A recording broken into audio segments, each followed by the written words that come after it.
ஒரு 10 வருஷத்துக்கு முன்னாடி பார்த்துட்டிங்கன்னா, இசபெல்லா குஸ்மான் அப்படிங்கிற 18 வயசு பொண்ணு நீதிமன்றத்தில இருக்காங்க. கேமராவை பார்த்து நல்ல எக்ஸ்பிரஷன்லாம் குடுத்துக்கிட்டு இருக்காங்களா. இந்த வீடியோ 7 வருஷம் கழிச்சு பயங்கர ட்ரெண்டிங் ஆகுது. எல்லாருமே வந்து பேசுகிறாங்க, யார்ரா அந்த பொண்ணு இப்படி எக்ஸ்பிரஷன் கொடுக்குது அப்படின்னு. ஆனால் அந்த பொண்ணு என்ன தப்பு செஞ்சுது, ஏன் நீதிமன்றத்துக்கு போணுச்சு அப்படின்னு தெரியும்போது எல்லாரும் மிரண்டு போகிறாங்க. அப்படிப்பட்ட ஒரு கேஸை பற்றி தான் நான் உங்கள்ட்ட சொல்ல போகிறேன். சரி வாங்க அதை ஃபஸ்ட்லேருந்தே பார்க்க ஆரம்பிப்போம். இந்த இசபெல்லா குஸ்மான் அப்படிங்கிற பொண்ணு வந்து பார்த்துட்டிங்கன்னா 1995 பிறக்கிறாங்க. இப்படியே வருஷங்கள் போகுது. அவங்க அப்பா அம்மாவுக்கு நடுவில் சில சண்டைகள் வந்து அவங்க 2 பேரும் டிவோர்ஸ் வாங்கிடுறாங்க. டிவோர்ஸ் வாங்கினதுக்கப்புறம் இந்த இசபெல்லாவோட அம்மா வந்து தனி கல்யாணம் பண்ணிடுறாங்க. இந்த இசபெல்லா பொண்ணு வந்து அவங்க அம்மாவோட தான் வாழ்ந்துக்கிட்டு இருக்கு. அவர் அப்பா வந்து தனியாக போயிடுறாப்புல. இப்படியே நாட்கள் வந்து போய்கிட்டே இருக்கா. ஆனால் இது வந்து இந்த சின்ன பொண்ணுக்கு பிடிக்கல. அப்போ வந்து ஒன்றும் மெச்சூரிட்டி தெரிகிற வயசெல்லாம் இல்லை, ஒரு 7 வயசுக்குள்ளே தான் ஆகுது. இந்த பொண்ணுக்கு என்னென்னே ஒன்றும் புரியாமல் தான் இருந்துக்கிட்டு இருக்கு. நாட்கள் போய்கிட்டே இருக்கா.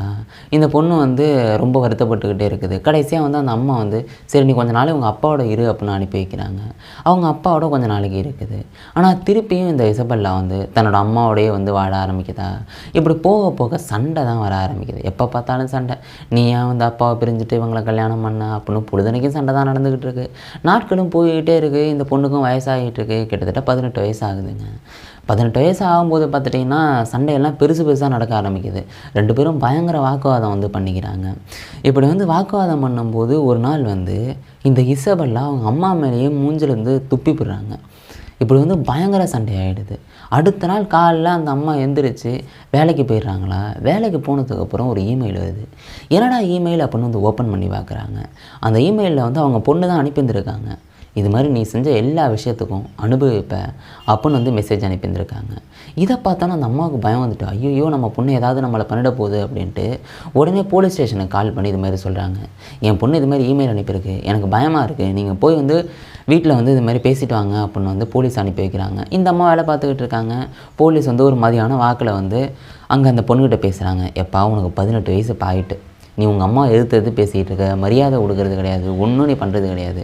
உங்கள் அம்மா நினச்சா இப்போ வந்து உன்னை வீட்டை விட்டு வெளில அனுப்பலாம், ஏன்னா உனக்கு 18 வயசு ஆகிட்டு அப்படின்னு வந்து சொல்லி மிரட்டிட்டு போலீஸ் வந்து அங்கேருந்து வந்து போயிடுறாங்க.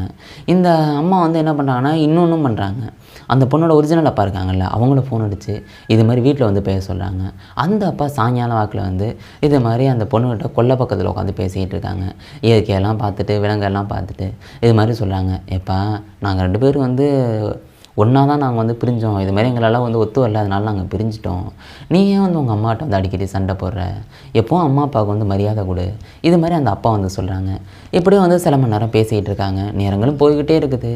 ஆனால் என்ன தான் பேசினாலும் அந்த பொண்ணு வந்து பெருசாக மாறிட்டா அப்படின்னு கேட்டிங்கன்னா மாறலை. அந்த அப்பாவும் வந்து பேசிவிட்டு அவங்களும் வந்து வீட்டுக்கு போயிடுறாங்க. இப்போ இந்த வேலைக்கு போன அம்மா இருக்காங்கல்ல, அவங்க வீட்டுக்கு வராங்க. வீட்டுக்கு வந்துட்டு ரொம்ப டயர்டாக இருக்குது, சரி குளிச்சுட்டு வந்துடுவோம் அப்படின்ட்டு தன்னோட இப்போ இருக்காங்கள ஹஸ்பண்ட் அவங்கள்ட்ட சொல்லிவிட்டு மேலே மாடிக்கு வந்து குளிக்க போகிறாங்க. அங்கே மாடிக்கு குளிக்க போகும்போது ஒரு சத்தம் கேட்குது. என்னடா சத்தம் அப்படின்ட்டு வந்து அந்த அம்மாவோட அப்பா, அதாவது ஹஸ்பண்ட் இப்போ இருக்காங்கள ஹஸ்பண்டு, என்னடா சத்தம் அது, நம்ம ஒய்ஃப் சத்தமாக இருக்குது அப்படின்ட்டு மேலே மாடிக்கு போகிறாங்க. மாடிக்கு போனால் இசபெல்லா வந்து கதவை சாத்துறது மட்டும் தெரியுது. ஐயோ ஏதோ ஆகிட்டு அப்படின்னு கதவை தள்ள ட்ரை பண்ணுறாங்க. ஆனால் ஒன்றும் பண்ண முடியல. ஒருவே கத்தி குத்து சத்தமாக கேட்குது. ஐயோ நம்ம ஒய்ஃபுக்கு ஏதோ ஆகுது, இசபெல்லா வந்து ஏதோ பண்ணுறா அப்படின்ட்டு உடனே கீழே இறங்கி போலீஸுக்கு ஃபோன் அடிக்கிறாங்க. போலீஸ் வந்து வந்துக்கிட்டு இருக்கு. மறுபடியும் மேலே போய் பார்த்தா ஒரே ரத்த கலரியாக கிடக்குது. அந்த பொண்ணு கதவை திறந்துட்டு வருது, கத்தியோடு வருது. அதுக்கப்புறம் அந்த பொண்ணு வந்து எதுவுமே பண்ணாமல் அப்படியே கீழே இறங்கி எங்கேயோ போயிடுது. இவர் வந்து தன்னோட ஒய்ஃபை காப்பாற்றணும் அப்படின்னு நெஞ்சிலெல்லாம் வச்சா முக்கி பார்க்குறாரு. ஒன்றுமே நடக்கலை. அந்த அம்மா வந்து இறந்து போயிட்டாங்க. இவர் வந்து பயங்கரமாக அழுகுறாரு. போலீஸும் அதே நேரத்தில் வருது. வந்து பார்த்தா ரத்த காடாங்கன்னு இருக்கா.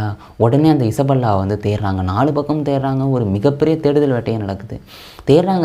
அந்த இசபெல்லா கிடைக்கவே இல்லை. அடுத்த நாள் ஆகுது. எல்லோரும் இன்ஃபார்ம் பண்ணுங்கள், எங்கேயாவது இந்த பொண்ணை பார்த்தா இன்ஃபார்ம் பண்ணுங்கள் அப்படிலாம் சொல்கிறாங்க. அந்த பொண்ணு கிடைக்கல. ஆனால் அடுத்த நாள் மதியான வாக்கில் ஒரு கார் கேரேஜில் ஒரு பொண்ணு இருக்குது அப்படின்னு தகவல் வருது. அங்கே போய் பார்த்தா இசபெல்லாவாக இருக்குது. உடனே கைது பண்ணி கொண்ட ஜெயிலில் போட்டுடுறாங்க. கிட்டத்தட்ட 5 நாள் கழித்து இந்த பொண்ணு வந்து நீதிமன்றத்துக்கு கூப்பிட்டு போகிறாங்க. அங்கே நீதிமன்றத்தை கூப்பிட்டு போகும்போது இந்த பொண்ணு கேமராவை பார்த்து இதை மாதிரி எக்ஸ்பிரஷன் கொடுக்குறாங்க. அந்த வீடியோ தான் 7 வருஷம் கழித்து பயங்கர ட்ரெண்ட் ஆகுது. ஆனால் அந்த பொண்ணுக்கு என்ன தீர்ப்பு கொடுத்தாங்க அப்படிலாம் தெரியணும்ல. இந்த பொண்ணு இப்படி எக்ஸ்பிரஷன்லாம் கொடுத்துட்ருக்காங்க, இதுக்கு ஏதோ மனநல பிரச்சனைலாம் இருக்குமோ அப்படின்னு நீதிபதிகள் வந்து கேட்க ஆரம்பிக்கிறாங்க. டாக்டரை வச்சு செக் பண்ணுறாங்க. அப்படி செக் பண்ணால் டாக்டர் சொல்கிற விஷயம் என்ன தெரியுமா, இந்த பொண்ணுக்கு தான் செஞ்சது தப்பு அப்படிங்கிறதே தெரியாது. ஏன்னா இந்த பொண்ணு வந்து மனநல பிரச்சனை வந்து இருக்குது, இந்த பொண்ணுக்கு மனநல பிரச்சனை இருக்குது, இல்லாத விஷயத்த இருக்கிறதா நினச்சிக்குவாங்க. சொல்லப்போனால் இவங்க அம்மாவை கொன்னதே இவங்களுக்கு தெரியாது. இது வந்து யாரோ ஒரு பொண்ணு அவங்கள கொன்று இந்த உலகத்தை காப்பாற்றிருக்கேன் அப்படின்னு தான் இந்த பொண்ணு நினச்சிக்கிட்டு இருக்குது. இந்த பொண்ணு வந்து தப்பே பண்ணல, மனநல பிரச்சனை பயங்கரமாக இருக்குது, இதுக்கு ட்ரீட்மெண்ட் எடுத்தாகணும் அப்படின்னு டாக்டர் சொல்கிறாங்களா. இதனால் வந்து நீதிபதிகள் வந்து சரி ஓகே, தனக்கும் மற்றவங்களுக்கும் பிரச்சனை வராத வரைக்கும் இந்த பொண்ணு மனநல காப்பகத்தில் இருக்கணும் அப்படிங்கிற தீர்ப்பை கொடுக்குறாங்க. மனநல காப்பகத்தில் கொண்டு தூக்கி போகிறாங்க, அங்கே ட்ரீட்மெண்ட்லாம் போயிட்டுருக்கு. இப்படியே வருஷங்கள் ஓடுதுங்க. 7 வருஷம் கழிச்சு இந்த வீடியோ ட்ரெண்ட் ஆகும்போது இந்த பொண்ணு வந்து இது மாதிரி மனு கொடுக்குறாங்க. நான் இது மாதிரி சரியாயிட்டேன், அன்றைக்கி நடந்தது எனக்கே தெரியாது அப்போல்லாம் மனுவெல்லாம் கொடுக்குறாங்க. இருந்தாலும் இந்த பொண்ணு 100% என்ன க்யூர் ஆகலை அப்படின்ட்டு அந்த மனுவெல்லாம் தள்ளுபடி பண்ணிடுறாங்க. இந்த பொண்ணை பற்றி நீங்கள் என்ன நினைக்கிறீங்க? இந்த பொண்ணு வந்து இது மாதிரி தன்னோட அம்மா வந்து எத்தனை வாட்டி இது சொல்ல பார்த்தீங்களா? இந்த பொண்ணு வந்து தன்னோட அம்மா எத்தனை வாட்டி குத்தி கொண்டு இருப்பாங்க அப்படின்னு நினைக்கிறீங்க? 79 வாட்டி கத்தியால் குத்திருக்காங்க. கழுத்துலையும் தலையிலையும் நெஞ்சிலையும் அப்படின்னு 79 வாட்டினா யோசிச்சு பாருங்க. அந்த அளவுக்கு குத்தி கொண்டு வந்துருக்காங்க. இப்போ 2024 ஆகிட்டு இன்னமும் அந்த பொண்ணு மனநல காப்பகத்தில் தான் இருக்காங்க.